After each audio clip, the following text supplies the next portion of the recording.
হাজার বছরের অভিশপ্ত এক রাজপ্রাসাদ, যেখানে প্রতিনিয়ত চলত ভুতুড়ে সব কর্মকাণ্ড। আর এই ভুতুড়ে প্রাসাদের রহস্য উন্মোচন করতে গিয়েই সেখানে আটকে পড়ে মায়া নামের এক মনোরোগ বিশেষজ্ঞ। এদিকে নিজের প্রেমিকাকে খুঁজতে খুঁজতে শিবা নামের এক ছেলেও সেখানে এসে হাজির হয়। এবার তো তাদের সাথে ঘটতে থাকে একের পর এক ভয়ঙ্কর ঘটনা।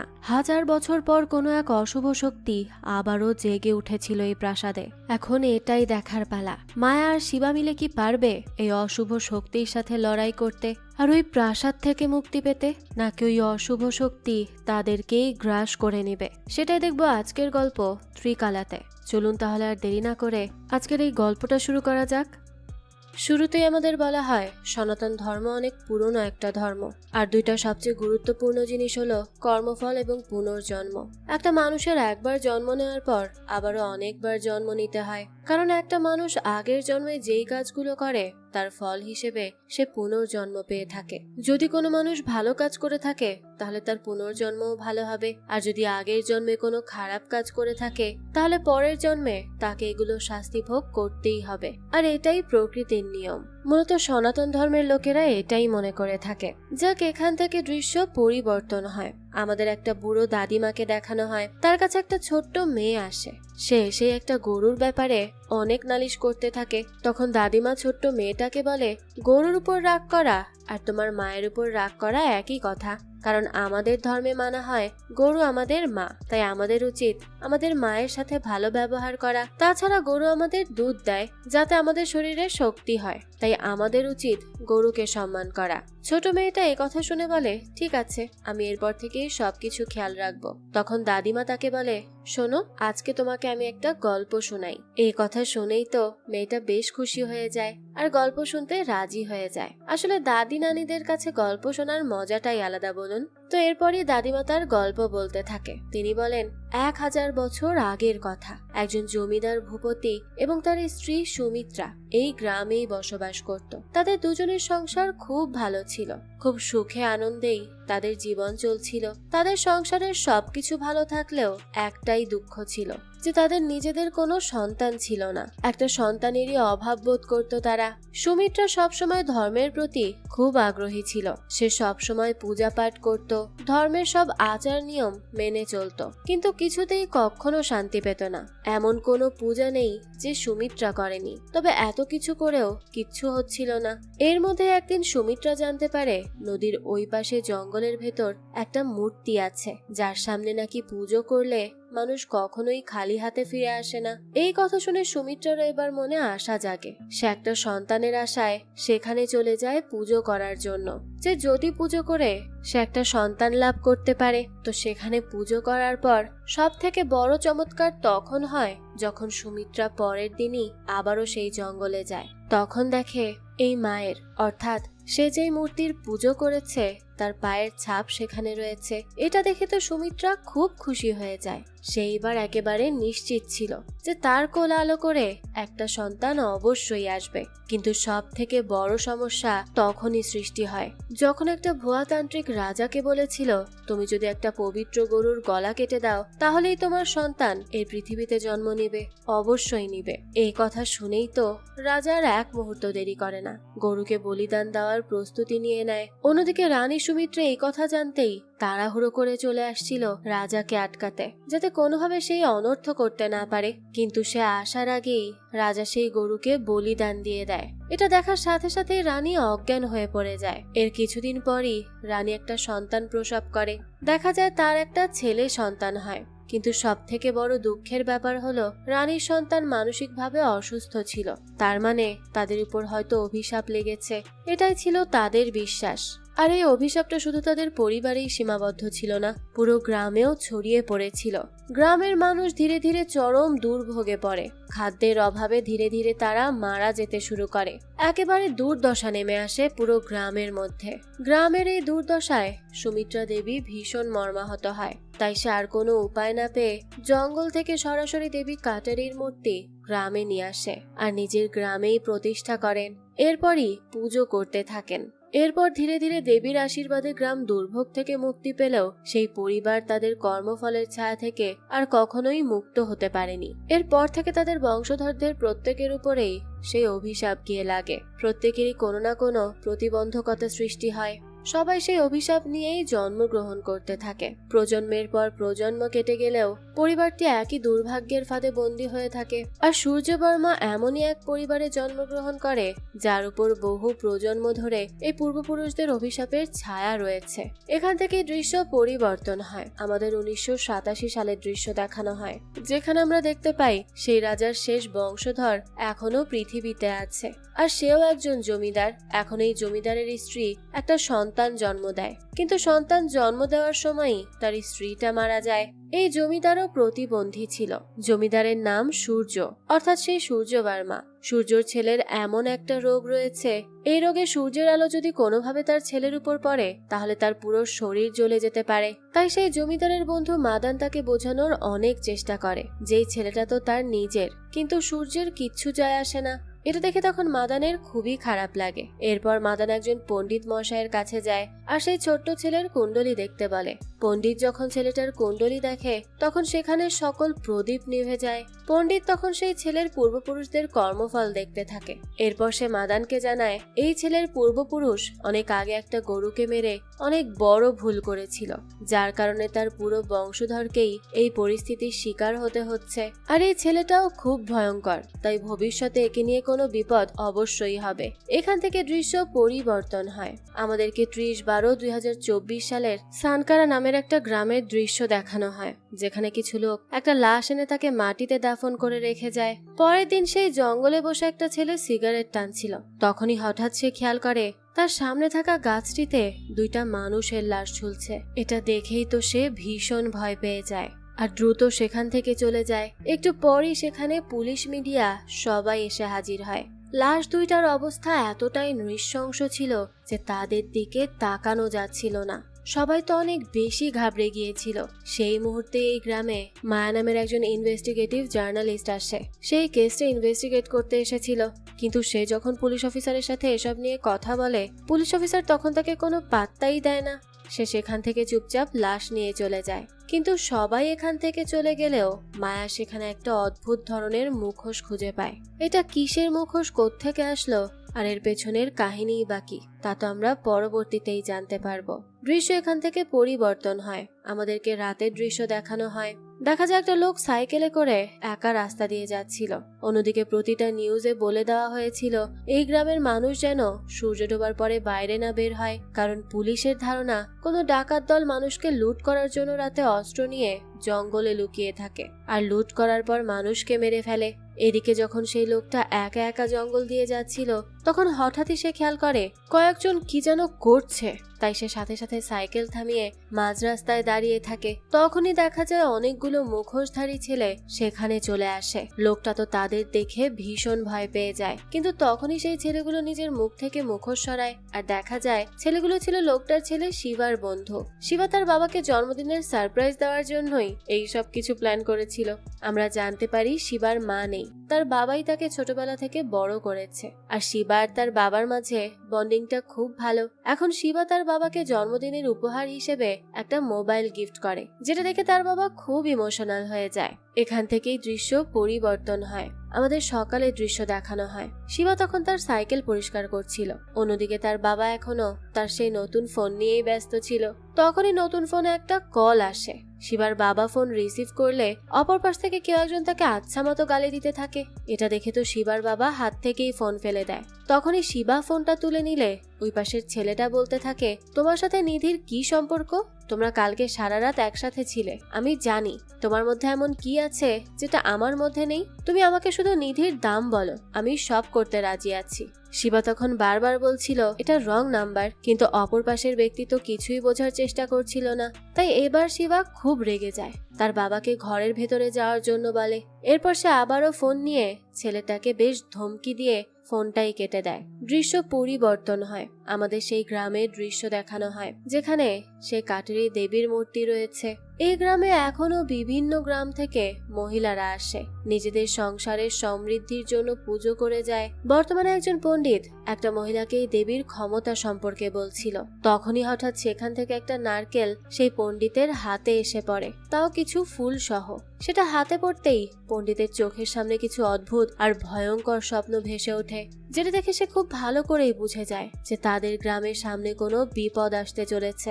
তখনই সেই দেবীর আত্মা সেখানে থাকা এক মহিলার ভেতর চলে যায়, আর সেই মহিলা অদ্ভুত ভাবে বলতে থাকে এই গ্রামের সবাই যেন সাবধানে থাকে, কারণ এই গ্রামে খুব তাড়াতাড়ি ভয়ঙ্কর কিছু আসতে চলেছে।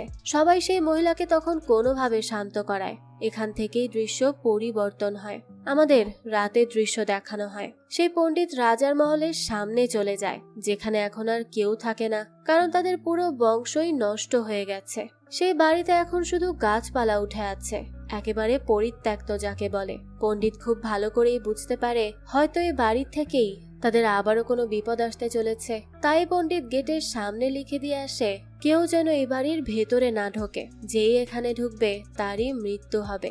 এরপরই আমাদের অন্য একটা গ্রামের দৃশ্য দেখানো হয়, যেখানে এক তান্ত্রিক বসে সাধনা করছিল। তখন সেখানে তার একজন শিষ্য এসে তাকে চেঁচিয়ে চেঁচিয়ে বলতে থাকে অনর্থ হয়ে গেছে, সবকিছু বরবাদ হয়ে গেছে, যার শক্তি পাওয়ার কোনো কথাই ছিল না সেই শক্তি পেয়ে গেছে। আমাদের সবাইকে বাঁচিয়ে নিন, আপনি আমাকে বলুন পৃথিবীকে বাঁচানোর জন্য কি কোনো উপায় নেই? তখনই তান্ত্রিক চোখ খোলে আর তার শিষ্যকে অদ্ভুত ধরনের একটা জিনিস দেয়, আর বলতে থাকে অগণিত বছর আগে ঋষি ও জ্ঞানপ্রাপ্ত সাধকেরা সবাই একত্রিত হয়ে ত্রিকালের আত্মাকে এর মধ্যে আবদ্ধ করেছিলেন। যখন তার শক্তিশালী বর্ষা হারিয়ে যাবে তখনই ত্রিকালের মহান ও পরাক্রমশালী আত্মা এর ভেতর থেকে আবির্ভূত হবে। এরপরই তিনি দেবী কাটেরি মায়ের অর্পিত সমস্ত দায়িত্ব পালন করবেন। তো যদি এই বিপদ থামাতে চাও তবে সেই আত্মাকে একটা দেহ দিতে হবে। এই যে আত্মাটা রয়েছে এই সেই সত্তা যে দানবীয় রক্তধারার সম্পূর্ণ বিনাশ ঘটাবে। আমাদের কালো জাদুর মাধ্যমে তাকে জীবিত করে তুলতে হবে। শিষ্য তখন এসব শুনে ভীষণ ঘাবড়ে যায় আর বলে ঠিক আছে, কিন্তু তান্ত্রিক বলতে থাকে এখনই চলে যাও, আর কখনো পেছন ফিরে তাকিও না। শেষ পর্যন্ত তুমি তোমার কাঙ্ক্ষিত লক্ষ্য অর্জন করবে, সময় খুব কম।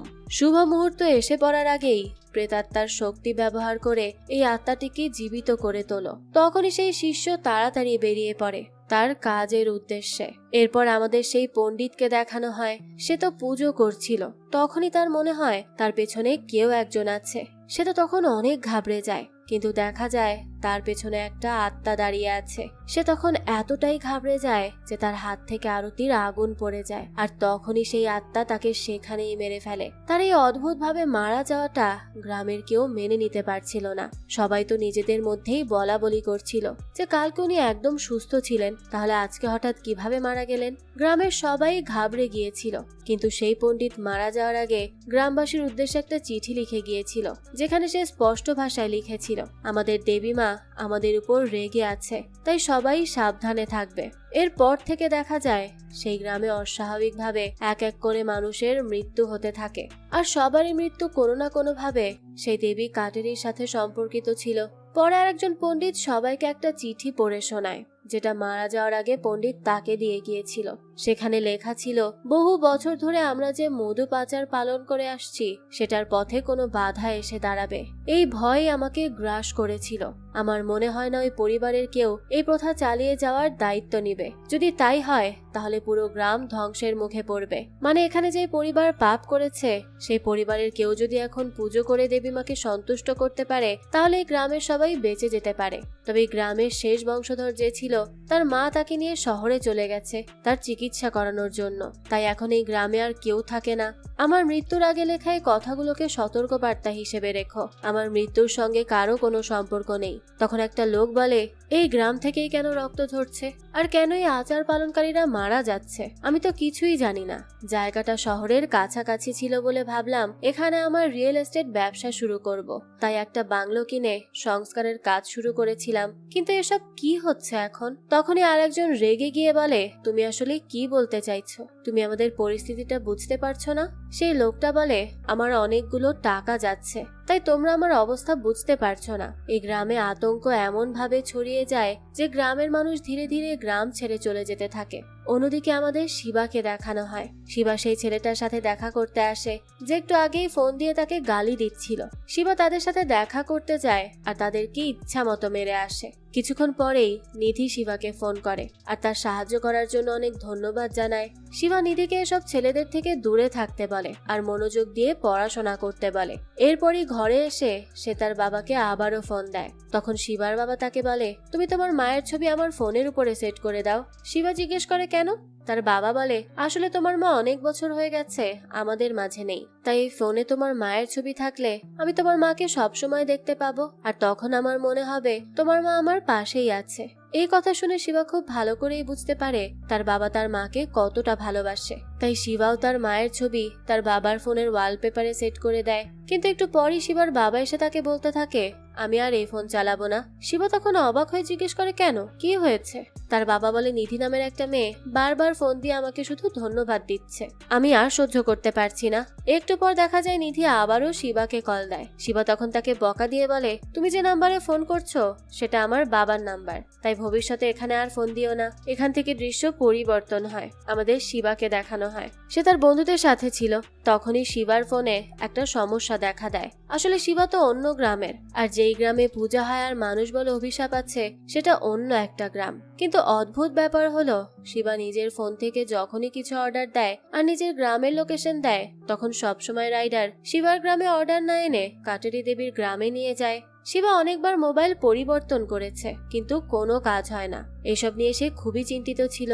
তার আরো একটা সমস্যা ছিল, যখনই তার ফোনে নিধির কল আসে তার কানে কেমন অদ্ভুত ধরনের ব্যথা হতো আর তার কান দিয়ে রক্ত বের হতো। কিন্তু সে যখন নিজে থেকে নিধিকে ফোন দিত তখন তার ফোন বন্ধ থাকতো।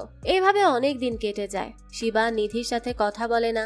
সে সবকিছু নিয়ে খুব টেনশন করছিল। তাই তার বন্ধু এসে তাকে বুঝিয়ে বলে যে এসব নিয়ে চিন্তা করে কোনো লাভ হবে না, তুমি কাল থেকে আমার সাথে কাজ করবে, দেখবে ধীরে ধীরে সবকিছু ঠিক হয়ে যাবে। শিবাও তখন রাজি হয়ে যায়। কিন্তু শিবার বন্ধুরা চলে গেলে শিবার বইয়ের উপর থেকে হঠাৎই একটা কার্ড এসে তার সামনে পড়ে। এটা ক্লায়েন্টের কার্ড ছিল। তাই শিবা তাকে ফোন করে। আসলে শিবা ইভেন্ট প্ল্যানার ছিল আর বিভিন্ন বাড়ি রেনোভেশন করে থাকতো। এখন শিবা যখন কার্ডে থাকা নাম্বারে ফোন দেয় তখন অপর পাশ থেকে একজন লোক ফোন ধরে শিবাকে একটা বাংলো রেনোভেশন করতে বলে। কিন্তু অদ্ভুতভাবে সেই বাংলোটা ছিল ওই অভিশপ্ত বাংলোটা। এখন বাংলোর ঠিকানা শুনে শিবা একেবারেই অবাক হয়ে যায়। এখান থেকে দৃশ্য পরিবর্তন হয়। আমাদের তান্ত্রিকের সেই শিষ্যকে দেখানো হয়। সে হাঁটতে হাঁটতে সেই দেবীর গ্রামে চলে আসে। তখন হঠাৎই তার পায়ের কাছে একটা চিঠি চলে আসে। সে তখন সেই চিঠি খুলে দেখে খুবই অবাক হয়ে যায়। আসলে এই চিঠি সেই সব মানুষদের মধ্যে একজনের ছিল যারা কিছুদিন পর পর মারা যাচ্ছিল। এখন সে চিঠি দেখে বুঝে যায় তাকে এখনই তার মন্ত্র উচ্চারণ করতে হবে। তাই সে জঙ্গলের ভেতর গিয়ে 3টা কবর বের করে। সেই কবরের উপর ত্রিকালের সোল রাখা যে অদ্ভুত জিনিস ছিল সেটা রাখে আর মন্ত্র পাঠ করতে থাকে। দেখা যায় একটু পর সেই অদ্ভুত জিনিস থেকে ত্রিকালের সোল বেরিয়ে আসে আর সেটা একটা মানুষের রূপ পেয়ে যায়। এখানে আমাদের তার চেহারা স্পষ্ট করে দেখানো হয় না। এরপর আমাদের কিছু ছেলেদের দেখানো হয় যারা ড্রিঙ্কস নিয়ে সে অভিশপ্ত বাংলোতে আসে। তারা সেখানে নিজেদের মধ্যে কথা বলছিল।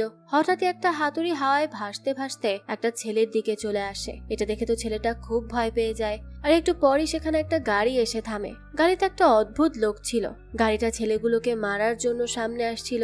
ছেলেগুলো তো এসব দেখে ভীষণ ভয় পেয়ে যায় আর সেখান থেকে কোনো মতে পালাতে থাকে। যেটা থেকে গাড়ি থেকে সেই অদ্ভুত লোকটা বেরিয়ে আসে। তার হাতে অনেক বড় একটা রহস্যময় চেন ছিল আর লোকটার চোখগুলো ছিল খুব ভয়ঙ্কর আর দাঁত ছিল পশুদের মতো। সেই লোকটা সেখানে থাকা সব ছেলেকে মেরে ফেলে। পরের দিন সকালেই শিবা চলে আসে সেই অভিশপ্ত বাংলোতে।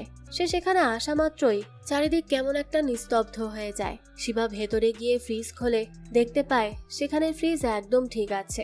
ফ্রিজের ভেতর বার্গার ছিল, ড্রিঙ্কস ছিল। শিবা ভাবে বাংলোর মালিক বলেছিল শিবার থাকা খাওয়ার দায়িত্ব সে নিবে, তাই হয়তো এসব রাখা। এ কারণে শিবার কিছু মনে না করে বার্গার নিয়ে খেতে খেতে তার বন্ধুদের ফোন করে আর এখানে চলে আসতে বলে। এদিকে রাতের বেলা আমাদের মায়াকে দেখানো হয়। মায়া তার ইনভেস্টিগেশন শেষে গ্রাম থেকে চলে যাচ্ছিল, তবে হঠাৎই তার গাড়ির সামনে একটা মেয়ে চলে আসে। মায়া তো এটা দেখেই ভয় পেয়ে গাড়ির ব্রেক কষে ফেলে। এরপর গাড়ি থেকে বের হয়, তবে মায়া দেখে এখানে তো কেউ নেই, তাই সে আবারও গাড়িতে বসে সেখান থেকে চলে যায়। তবে মায়া যেতেই সেখানে একটা লোক আসে বাইকে করে। তখন সেই একই জায়গায় লোকের সেই বাইকটা নষ্ট হয়ে যায়। লোকটা সেই বাইক ঠিক করছিল, হঠাৎই তার সামনে সেই মেয়ে ভূতটা চলে আসে। মেয়েটা এতটাই ভয়ঙ্কর ছিল যে তাকে দেখলে যে কেউ সেখানে অজ্ঞান হয়ে যাবে। লোকটা তো তখন ভয় পেয়ে সেখান থেকে পালিয়ে কোনো মতে জঙ্গলের দিকে যেতে থাকে, কিন্তু দেখা যায় লোকটার পেছনে কেউ একজন ত্রিশূল নিয়ে ছুটে আসে। লোকটা তো ভীষণ ভয় পেয়ে যায়, আর একটা লোহার অস্ত্রের সাথে লেগে সে সেখানেই মারা যায়। এদিকে আমাদের শিবাকে দেখানো হয়। শিবা একটু আগে যে বার্গার খাচ্ছিল, হঠাৎই সেটার দিকে তাকিয়ে দেখে বার্গারটা পুরো পচে গেছে, তার ভেতর থেকে পোকা বের হচ্ছে। শিবা ভয় পেয়ে বার্গারটা হাত থেকেই ফেলে দেয়। তখনই তার ফোন উপর থেকে নিচে পড়ে যায়, আর সেই ঘরে থাকা একটা টেলিফোন উপরে উঠে যায়। এদিকে শিবার ফোনে নিধির কল আসতে থাকে, যার কারণে তার কানে অসহ্য যন্ত্রণা শুরু হয়ে যায়। ঘরের লাইটগুলো তখন ফ্লিকার করতে শুরু করে। বাগানের সকল পশু অদ্ভুত রকমের আচরণ করতে থাকে। অন্যদিকে আমাদের মায়াকে দেখানো হয়, যার গাড়িও চলছিল না, তাই সে গাড়ি থেকে বের হয়ে যায়। একটু পরেই শিবার যখন জ্ঞান ফিরে আসে, তখন সে সবার আগে গিয়ে ফ্রিজ খোলে, আর ফ্রিজ খুলেই দেখতে পায় ফ্রিজের ভেতর তো পোকামাকড়, ইঁদুর এই সবকিছু পড়ে আছে। এটা দেখে শিবা খুবই ভয় পেয়ে যায়। সে কল্পনা করতে থাকে একটু আগেই তো সবকিছু ঠিক ছিল, সে ফ্রিজ থেকে নিয়ে বার্গার খাচ্ছিল, তাহলে এখন ফ্রিজের এই অবস্থা কেন? সে একটু সামনে গিয়ে স্টোর রুমের দিকে যায়, তখন দেখতে পায় সেখানে অনেকগুলো সাদা চাদর রয়েছে। শিবা দেখতে পায় না, তবে চাদরগুলো পুরো মানুষ আকৃতির ছিল। তো শিবা যখনই একটু সামনে যায়, সেই চাদরগুলো শিবার দিকে অদ্ভুত ভাবে ঘুরে ঘুরে দেখতে থাকে। এরপরে শিবা একটা চাদরকে অন্যদিকে ছুঁড়ে মারলে দেখা যায় সেটা আবারও মানুষ আকৃতির হয়ে যায়। তখনই সে তার সামনে একজনকে দেখতে পায়, যেটা দেখেই সে সাথে সাথে অজ্ঞান হয়ে পড়ে যায়। এখান থেকে দৃশ্য পরিবর্তন হয়। পরের দিন সকালের দৃশ্য দেখানো হয় আমাদের। দেখা যায় শিবা এখনো অজ্ঞান অবস্থাতেই পড়েছিল। তখনই হঠাৎ দুইটা শয়তানি হাত তার দিকে এগিয়ে আসতে থাকে। সেই সময় শিবার জ্ঞান ফিরলে সে খুব ভয় পেয়ে যায়, কিন্তু তখন দেখা যায় সেখানে শিবার বন্ধু আমার আর তার গার্লফ্রেন্ড এসেছিল তার সাথে দেখা করতে। শিবার দুজন বন্ধু আর দুজন বান্ধবী তার সাথে এখানে এসেছে। তখনই দেখা যায় মায়াও এখানে চলে আসে। আমার তাকে দেখে শিবাকে জিজ্ঞেস করে এই মায়াটাকে। শিবা জানায় উনি একজন ভূত। শিবার বন্ধু বলে কিন্তু ভূত এত সুন্দর কিভাবে হতে পারে? আসলে একটু আগে শিবা মায়াকে দেখেই ভয়ে অজ্ঞান হয়ে গিয়েছিল। একটু পরই আমাদের শিবার আর একজন বন্ধুকে দেখানো হয়, যে মূর্তির সামনে ছিল। তখন হঠাৎ করেই সে পেছন ফিরতে দেখে তার সামনে একটা ভূত, যে বিয়ের বেনারসি পরে আছে। ভূতটা তাকে তখন ভয় দেখানোর চেষ্টা করে, কিন্তু শিবার বন্ধু তাকে বলে দিদি তোমাকে এরকম অদ্ভুত লাগছে কেন? দাঁড়াও, আমি তোমাকে ঠিক করে দিচ্ছি। কিন্তু পেছন ফিরতেই দেখে এই মেয়েটা আর সেখানে নেই। অন্যদিকে আমার দাঁড়িয়ে ওয়াইন খাচ্ছিল। তখন তার গার্লফ্রেন্ড তাকে বকা দিয়ে সেখান থেকে নিয়ে যায়, কিন্তু দেখা যায় ওই ওয়াইনের গ্লাসে আবারও হঠাৎ করে ওয়াইন চলে আসে। অন্যদিকে আমাদের সেই কাটারির মূর্তি দেখানো হয়, যার সামনে একজন মহিলা অদ্ভুত রকম আচরণ করছিল। দেখে মনে হচ্ছিল তাকে কোনো ভূত বশ করে নিয়েছে, যে অদ্ভুত ভাবে হাসছিল আর চারিদিকে আগুন জ্বলছিল। সেই সময় হঠাৎ করে দেখা যায় সে সেখান থেকে উধাও হয়ে যায়। এদিকে আমাদের মায়াকে দেখানো হয়, সে বাড়ির ভেতর ঘুরে ঘুরে দেখছিল। সেখানে দেয়ালে সে কিছু ছবিও দেখতে পায়। সে যখন অন্য কিছু দেখছিল, হঠাৎই তার সামনে একটা দড়ি চলে আসে। মায়া তো খুব ভয় পেয়ে যায়। তখনই তার পেছনে কেউ একজন অদ্ভুত ভাবে হাসতে থাকে। মায়া সাথে সাথে পেছনে তাকায়, কিন্তু কিছুই দেখতে পায় না। অন্যদিকে আমাদের সেই তান্ত্রিকের শিষ্যকে দেখানো হয়। সে বেশ চিন্তিত হয়ে দৌড়ে তান্ত্রিকের কাছে ফিরে আসে আর বলে গুরু, আমি জাদু করতে ব্যর্থ হয়েছি। আমি অনেক খুঁজেছি কোথায় আমি সেই মন্ত্র উচ্চারণ করতে পারবো। এরপর আমি একটা গ্রাম খুঁজে পেয়েছি। সেখানে আমার মন্ত্র উচ্চারণ করার জন্য একটা জায়গা খুঁজে পেয়েছিলাম। সবকিছু ঠিকই চলছিল, কিন্তু হঠাৎ করেই আমার মন্ত্র আর কাজ করলো না, যার কারণে আমি ব্যর্থ হয়ে গেছি। এখন আমি কি করব? আমি তো কিছুই বুঝতে পারছি না। এই কথা শুনে তান্ত্রিক খুব চিন্তিত হয়ে পড়ে। অন্যদিকে আমাদের অভিশপ্ত বাড়ির দৃশ্য দেখানো হয়। সেখানেই আমার একটা জায়গায় দাঁড়িয়েছিল। তখন হঠাৎই তার সামনে টেলিফোন বেজে ওঠে। আমার তখন ফোন তুলে দেখে তার গার্লফ্রেন্ড তাকে বলছে যে আমাকে বাঁচিয়ে নাও। অন্যদিকে আমার গার্লফ্রেন্ডকে দেখানো হয়, যাকে সেই লোকটা তাড়া করছিল, যার হাতে সেই রহস্যময় চেইনটা রয়েছে। সেই লোকটা মেয়েটাকে তাড়া করতে করতে একদম জঙ্গলের মাঝখানে নিয়ে যায়। আর সেখানেই মেয়েটাকে মেরে ফেলে। অন্যদিকে আমার তার গার্লফ্রেন্ডকে বাঁচানোর অনেক চেষ্টা করছিল। তখনই হঠাৎ সেখানে শিবা সহ বাকি সবাই চলে আসে। শিবা কিছু বলতে যাবে তার আগেই তার ফোনে নিধির কল চলে আসে, যার কারণে শিবার মাথার কানে অসহ্য যন্ত্রণা হতে থাকে। তখনই আমাদের দেখানো হয় ফোনের এপাশে ওপাশে কারোর পায়ের চিহ্ন। কেউ একজন হাঁটছে, কিন্তু কে হাঁটছে সেটা দেখা যায় না। একটু পর সেই পায়ের চিহ্ন হঠাৎই গায়েব হয়ে যায়। তখনই শিবা একদম ঠিক হয়ে যায়। মায়ার আমার কিছুই বুঝতে পারছিল না। তখনই শিবা তার সামনে নিধিকে রক্তাক্ত অবস্থায় দেখতে পায়। শিবা নিধিকে দেখে খুব ইমোশনাল হয়ে যায়। তার মনে হচ্ছিল হয়তো সে আগে থেকেই নিধিকে চেনে, কিন্তু এক মুহূর্তের মধ্যে নিধি আবারও গায়েব হয়ে যায়। শিবা তখন বারবার দরজা ধাক্কাচ্ছিল আর নিধিকে ডাকছিল। এটা দেখে মায়া অবাক হয়ে যায়। এরপরে শিবা খুব কান্না করতে থাকে। কান্না করতে করতে সে মাটিতেই বসে পড়ে। তখনই হঠাৎ সেই বাড়ির দরজা খুলে যায়। আমার দরজা খোলা দেখেই বাইরে যেতে থাকে, কিন্তু যখনই সে বাইরে যায় সূর্যের আলো তার গায়ে পড়লে সে পুরো কঙ্কালে পরিণত হয়। অন্যদিকে সেই তান্ত্রিক শয়তানের মতো হাসছিল। তখন তার শিষ্য তাকে জিজ্ঞেস করে আসলে ত্রিকাল কে, আর কেনই বা আমি তাকে জাগ্রত করেছি। তখন তান্ত্রিক তার শিষ্যকে বলতে থাকে, তোমার তন্ত্রমন্ত্রের আচারগুলো বৃথা যায়নি, তুমি সঠিক আত্মাকে জাগ্রত করেছো। তোমার মন্ত্রগুলো তাদের কাজ সম্পূর্ণ করেছে। এখন পরবর্তী ধাপ হলো তাকে মন্ত্র বলে বশীভূত করা। এরপর তান্ত্রিক বলতে থাকে, ভারতে অনেকগুলো জায়গা আছে যেগুলো মানুষ দেখতে পায় না, মানুষের চোখের আড়ালে থাকে। এই জায়গাটা ভক্তি, রহস্য, কালো জাদু আর অসাধারণ সৌন্দর্যের জন্য বিখ্যাত।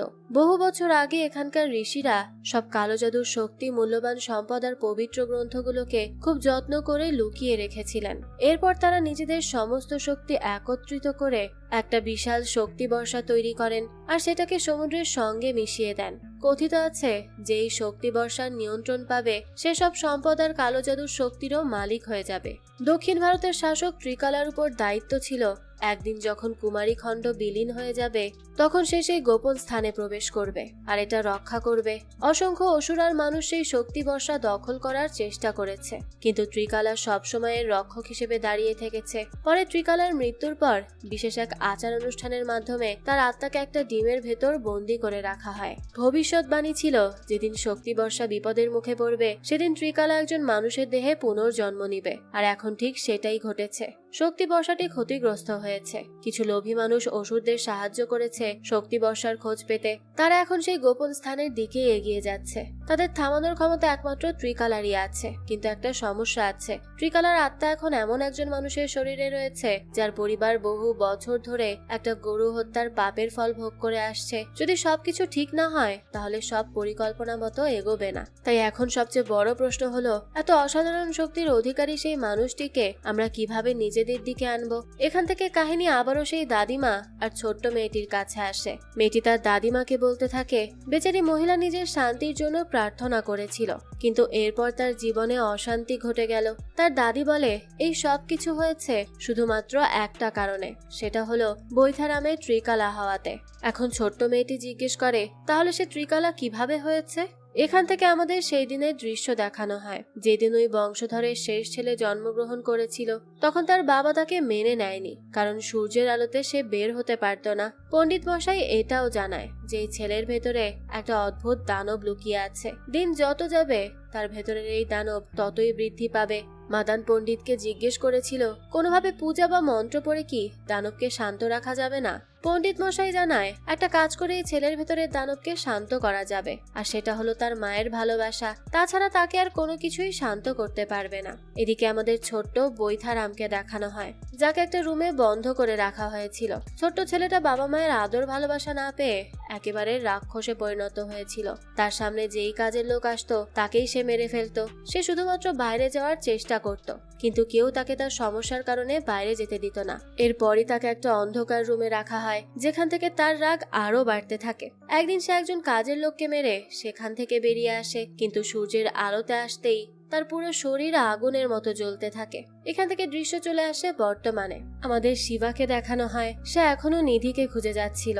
তখন মায়া তাকে অনেক আটকানোর চেষ্টা করে। এই ঘরের সবকিছু দেখে সূর্য এবং সন্ধ্যার একটা ছবি দেখে মায়া তাদের নাম বলে, যার পরে শিবা মায়ার গলা চেপে ধরে আর বলে, আমাকে বলো তুমি এই ঘরের মানুষকে কিভাবে চেনো, তোমার তাদের সাথে কি সম্পর্ক।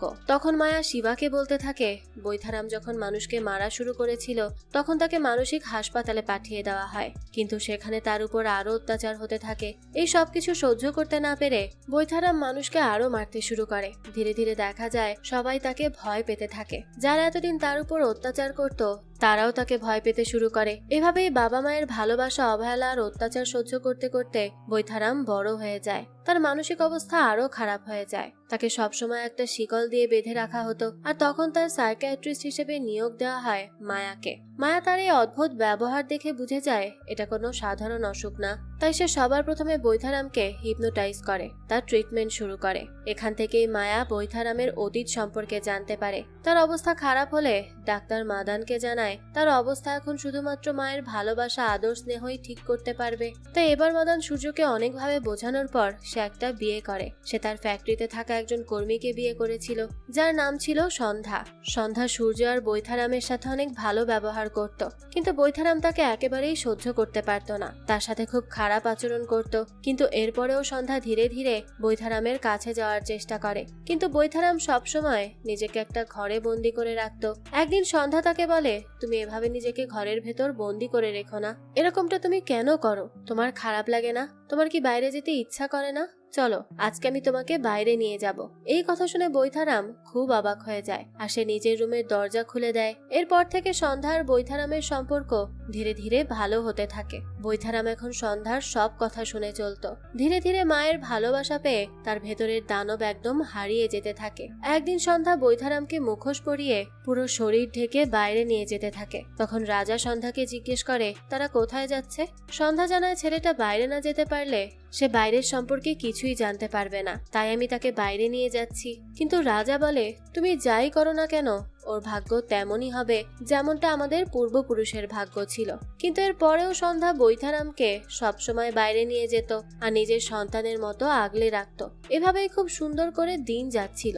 একদিন হঠাৎই মাদান তার ছেলে সাম্পাতকে নিয়ে সূর্যর বাড়িতে আসে আর তাদের সাথে পরিচয় করিয়ে দেয়। কিন্তু সাম্পাত তেমন একটা ভালো ছিল না। সে একদিন সিগারেট খাচ্ছিল আর সে বৈথারামকেও তার সাথে সিগারেট খেতে জোর করে। তবে এই ব্যাপারটা সন্ধ্যা দেখে ফেলে, যার কারণে সে মাদানকে সবকিছু জানিয়ে দেয় আর এর ফলে মাদান তার ছেলেকে অনেক মারে। এই ব্যাপার নিয়ে সাম্পাত তো খুব রেগেছিল, তাই সে সিদ্ধান্ত নেয় সে সন্ধ্যার থেকে বদলা নিবে। তাই এবার সে একটা প্ল্যান করে। একদিন সে সন্ধ্যার রুমে গিয়ে লুকিয়ে পড়ে। এরপর সন্ধ্যা যখন জামা কাপড় বদলাচ্ছিল তখনই সেখানে সূর্য চলে আসে আর সাম্পাত সূর্যর সামনে খালি গায়ে সেই রুম থেকে বের হয়। এটা দেখে সূর্য সন্ধ্যাকে চরিত্রহীন মহিলা ভাবতে শুরু করে। তবে ওই সময় সন্ধ্যা ছিল প্রেগন্যান্ট। সন্ধ্যার সাথে সাথে খুব পেইন ওঠে। তখন বৈথারাম এটা আর সহ্য করতে না পেরে সূর্যকে গিয়ে বলে তার মাকে হসপিটালে নিয়ে যেতে, কিন্তু সূর্য সন্ধ্যার উপর রেগে ছিল, তাই সেই অবস্থায় সন্ধ্যাকে কোনোভাবেই হসপিটালে পাঠায় না। বৈথারাম তখন সূর্যকে অনেক কাকুতি মিনতি করতে থাকে যেন তার মাকে হসপিটালে নিয়ে যাওয়া হয়, কিন্তু সূর্য সন্ধ্যার উপর আরো বেশি অত্যাচার করতে থাকে। নিজের মায়ের উপর হওয়া অত্যাচার, অবিচার সহ্য করতে না পেরে বৈথারামের ভেতরের দানব আবারও জেগে ওঠে। সে সেখানেই নিজের হাতে গুলি করে তার বাবাকে মেরে ফেলে। এখন মায়া যখন বৈথারামের অতীতের কথা জানতে পারে তখন তার খুব খারাপ লাগে। তাই সে বৈথারামকে বলে, আমি জানি তোমার সাথে যা হয়েছে সবকিছু খারাপ হয়েছে, তবে তুমি চাইলে আমি তোমাকে আবারও একটা সাধারণ জীবন ফিরিয়ে দিতে পারি। তবে হ্যাঁ, আমার কিছুদিন সময় লাগবে। এখন তুমি যদি একটু কোঅপারেট করো তাহলে আমরা তোমার এই অসুখকে ঠিক করতে পারবো। বৈথারামও তখন তার এই সব কথা শুনে তার সাথে সাথ দিতে রাজি হয়ে যায়। এর কয়দিন পরই বৈথারামকে মুক্তি দিয়ে দেওয়া হয়, কিন্তু সন্ধ্যা তাকে নিয়ে এখানে রেগুলার চেকআপের জন্য আসতো যাতে কোনো ধরনের কোনো সমস্যা না হয়। এখানে আমরা এটাও জানতে পারি যে সন্ধ্যার একটা মেয়ে হয়েছিল যার নাম নিধি। বৈথারাম সবসময় মনে করত সে বাইরের দুনিয়ার সবকিছুই জানে, কিন্তু এখন বড় হয়ে সে যখন আসলেই বাইরে যাওয়া শুরু করেছে তখন বাইরের দুনিয়াটা তার কাছে একেবারেই অচেনা বলে মনে হচ্ছিল। সবকিছু নতুন লাগছিল। এরপরে একদিন বৈথারাম নিধিকে নিয়ে কলেজে যেতে থাকে। তখনই নিধির এক বান্ধবী তার সাথে গাড়িতে উঠে পড়ে। সে নিধিকে জিজ্ঞেস করে, তার সাথে থাকা ছেলেটাকে? নিধি জানায় এটা তার ভাই। নিধির বান্ধবী বলে, তাহলে উনি তোমার ভাই যে তোমার বাবাকে মেরেছে? উনার তো এখন জেলে থাকার কথা। পাশাপাশি সে বৈথারামের পোশাক নিয়েও আর তাকে নিয়েও অনেক মজা করতে থাকে। এই সব কিছু বৈথারামের একেবারেই ভালো লাগে না। সে খুব কষ্ট পায়, কিন্তু সে কিছুই বলে না। এরপর একদিন সন্ধ্যা আর নিধি মায়ার কাছে আসে, বৈথারামের অবস্থা সম্পর্কে জানতে চায়। মায়া তাদের বলে তার অবস্থা অত্যন্ত খারাপ। তার রোগের প্রভাব তার শরীরে স্পষ্টভাবে দেখা যাচ্ছে। তার বাবার মৃত্যুর পর তার মানসিক অবস্থার আরো অবনতি হয়েছে। সাধারণত এই অবস্থায় বুদ্ধিমত্তা বেড়ে যায়, কিন্তু সে এখন সেই জ্ঞানকে ক্ষতিকর কাজে ব্যবহার করার দিকে এগিয়ে যাচ্ছে। অসাধারণ সাহস জোগাড় করে সে নিজেকে একজন ব্যতিক্রমী ও বিশেষ ব্যক্তি হিসেবে দেখতে শুরু করেছে। তার ডিসঅর্ডারের কারণে সে সবসময় মনে করে যে তার আশেপাশের মানুষ তাকে মিথ্যা বলছে আর সবাই তার সাথে বিশ্বাসঘাতকতা করছে। এটা শুধু তার নিজের জন্যই নয়, অন্যদের জন্যও বিপজ্জনক হয়ে উঠেছে। এরপরই মায়া শিবাকে বলতে থাকে, সেদিন প্রথম আমি সন্ধ্যা আর নিধিকে দেখেছিলাম, কিন্তু এরপর একদিন নিধি চিন্তিত হয়ে আমাকে ফোন করেছে আর আমাকে কিছু একটা বলার চেষ্টা করছিল, কিন্তু মায়া কিছুই বুঝতে পারছিল না। এরপর থেকেই নিধি মাঝে মাঝেই মায়াকে ফোন করত, কিন্তু ফোন করে কিছুই বলতো না। পরবর্তীতে একদিন মায়া ওই গ্রামের নৃশংস খুনের কথা জানতে পারে, আর এই কথা জানার সাথে সাথেই সে সেখানে গিয়েছিল ইনভেস্টিগেশন করতে। তখন সেখানে সে বৈথারামের মাস্কটা পেয়েছিল। হ্যাঁ, সেটা ছিল এই বৈথারামেরই মাস্ক। মায়া এটা দেখে ভাবতে থাকে, এটা এখানে কিভাবে এলো, আর তাই সে এবার বৈথারামের সম্পর্কে বিভিন্ন তথ্য জোগাড় করতে শুরু করে। মূলত তথ্য জোগাড় করার জন্যই সেই বাংলোতে এসেছিল, কিন্তু এখানে এসে মায়া জানতে পারে বৈথারামের পরিবার তো আর এখানে থাকে না, তারা অনেক আগেই এই গ্রাম থেকে চলে গেছে। এরপরই মায়া শিবাকে জিজ্ঞেস করে, আচ্ছা তুমি কিভাবে নিধিকে চেনো বলো তো? এবার শিবা বলতে থাকে। এরপরই আমাদের অতীতের দৃশ্য দেখানো হয় যে নিধি বারবার শিবাকে ফোন করত আর বারবারই তাকে ধন্যবাদ জানাতে থাকতো। বিভিন্নভাবে শিবাকে ফোন করে সে বিরক্ত করতে থাকতো। আসলে নিধি শিবাকে খুব পছন্দ করতে শুরু করেছিল। এভাবেই কথা বলতে বলতে শিবা নিধির মধ্যে বন্ধুত্ব হয়ে যায় আর তারা একে অপরকে ধীরে ধীরে ভালোবাসতে শুরু করে। তারা দুজন কখনোই একে অপরের সাথে দেখা করেনি, শুধুমাত্র ফোনেই তাদের মধ্যে কথা হতো। এতেই তারা একে অপরকে অনেক ভালোবেসে ফেলে। কিন্তু কিছুদিন পরই নিধি কেন যেন শিবাকে ফোন করা বন্ধ করে দেয়। শিবা তখন সব সময় মন খারাপ করে থাকতো। তার নিধির কথা খুব মনে পড়তো। সে তো বুঝতেই পারছিল না নিধি তার সাথে এমন কেন করছে, কেন হঠাৎ সে তার সাথে কথা বলা বন্ধ করে দিয়েছে। কিন্তু এরপরই হঠাৎ একদিন শিবার ফোনে আবারও নিধির কল আসে। কিন্তু এবার যখন শিবা ফোনের রিংটোন শুনতে পায়, তখন থেকেই শিবার কান থেকে অদ্ভুতভাবে রক্ত বের হতে থাকে। এরপরই শিবা নিধিকে খোঁজার জন্য এই গ্রামে চলে এসেছে, রেনোভেশন করার নাম করে। এখান থেকে এই কাহিনী চলে আসে বর্তমানে। সেই সময় শিবার পেছন থেকে হঠাৎ একটা রহস্যময় আওয়াজ ভেসে আসে আর সে বলে, আমি জানি তুমি নিধিকে খোঁজার জন্যই এখানে এসেছো, কিন্তু নিধি অনেক আগেই মারা গেছে। এই কথা শুনে শিবা খুবই অবাক হয়ে যায়। এদিকে একটু পরই শঙ্কর নামের সেই লোকটা, অর্থাৎ যেই বাংলোটা কিনেছে, সে সেখানে এসে উপস্থিত হয়। সে ভেতরে আসতেই ঘরের সকল দরজা জানালা নিজে নিজেই বন্ধ হয়ে যায়। আসলে কিছুদিন আগে যে অনেকগুলো ছেলে এখানে এসেছিল, শঙ্কর তাদের খুঁজতেই এখানে এসেছে। শিবা তখন শঙ্করকে জিজ্ঞেস করতে থাকে, এই বাংলো কি আপনার নাকি আপনি কিনেছেন? শঙ্কর শিবাকে তখন সবকিছু খুলে বলে। সন্ধ্যা শঙ্করের কাছ থেকে কিছু টাকা ধার নিয়েছিল, যার কারণে শঙ্কর সবসময় সন্ধ্যাকে বিরক্ত করতে থাকতো। কিন্তু তখনই বৈথারামের বন্ধু সাম্পাদ এই সবগুলো টাকা শঙ্করকে শোধ করে দিয়েছিল। আসলে সাম্পাদ তার বাবাকেও মেরে ফেলেছিল আর এখন সন্ধ্যার সাহায্য করার নাটক করছিল, যাতে সন্ধ্যার বাংলোটা সে তার নামে করে নিতে পারে। এমনকি সে তাদের পুরো পরিবারকে শেষ করে দিতে চায়। এরপর সাম্পাদ আরো একটা প্ল্যান বানায়, যেখানে সে বৈথারামের মাথায় আরো একটা কথা ঢুকিয়ে দেয় যে সন্ধ্যা আর সাম্পাদের অবৈধ সম্পর্ক রয়েছে, তাই সাম্পাদ তাদের সাহায্য করছে। একদিন নিধির বান্ধবী আর তার বয়ফ্রেন্ড যখন বৈথারামের গাড়ি করে যাচ্ছিল, তখন তারা তাকে খুব অপমান করে আর উল্টোপাল্টা কথা বলতে থাকে। তাই বৈথারাম এটা আর সহ্য করতে না পেরে তাদের মেরে গাছে ঝুলিয়ে দেয়, যেটা আমরা গল্পের প্রথমে দেখেছিলাম। দুইটা লাশ গাছে ঝুলছে। এরপরই বৈথারাম বাড়িতে এসে তার মাকেও মেরে ফেলে। এই সব কিছু নিধি দেখে ফেলে, তাই সে তার মায়ের বদলা নেওয়ার জন্য বৈথারামকে মেরে ফেলে। কিন্তু একটু পরই সাম্পাদার শঙ্কর সেখানে এসে নিধিকে খুন করে। এরপরই তারা গ্রামের এক এক করে অনেক মানুষকে মারতে থাকে, এমনকি সেই পণ্ডিত মশাইকেও তারাই মেরেছিল। তাদের প্ল্যান ছিল গ্রামের সবার মাঝে একটা আতঙ্ক ছড়িয়ে পুরো গ্রাম খালি করে দিবে। এরপর সেই গ্রামের সকল জমি জমা তাদের নামে করে নিবে, আর এমন ভাব দেখাবে যেন সকল মানুষকে দেবী মায়ের আত্মা মারছে। তো তারা সেটাই করতে থাকে। এখান থেকে কাহিনী আসে বর্তমানে। বৈথারামের আত্মা শিবার শরীরে চলে আসে। শিবা পুরো বৈথারামের মতোই আচরণ করতে শুরু করে।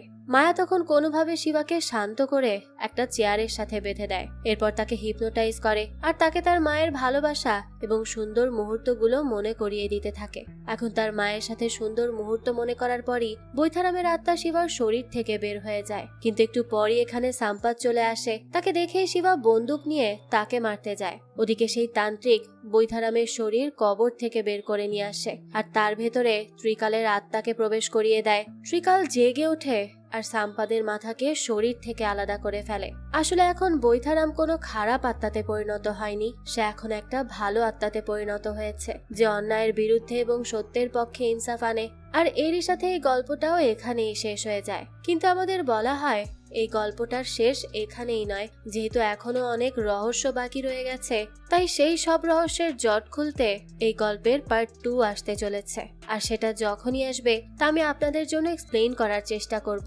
যাক, এই তো ছিল আজকের গল্প। এই গল্পটা আপনাদের কাছে কেমন লেগেছে সেটা অবশ্যই আমাদেরকে কমেন্ট করে জানাবেন। যদি এতটুকু ভালো লেগে থাকে তাহলে একটি লাইক দিয়ে যাবেন। আর হ্যাঁ, আমাদের এই চ্যানেলে কিন্তু প্রতিনিয়তই নতুন নতুন ভিডিও আপলোড করা হয়। সেই সব ভিডিওর আপডেট পেতে আমাদের চ্যানেলটিকে সাবস্ক্রাইব করে বেল আইকনে অল দিয়ে রাখতে কিন্তু ভুলবেন না। আর একটা কথা, আমাদের সকল ভিডিওর আপডেট পেতে জয়েন করতে পারেন আমাদের হোয়াটসঅ্যাপ চ্যানেলে, লিংক ডেসক্রিপশন বক্সেই দেয়া আছে। আজকে তাহলে এই পর্যন্তই, আবারও হাজির হব নতুন কোনো গল্প নিয়ে। সেই পর্যন্ত সবাই ভালো থাকবেন আর আমাদের চ্যানেলের সাথেই থাকবেন। ধন্যবাদ।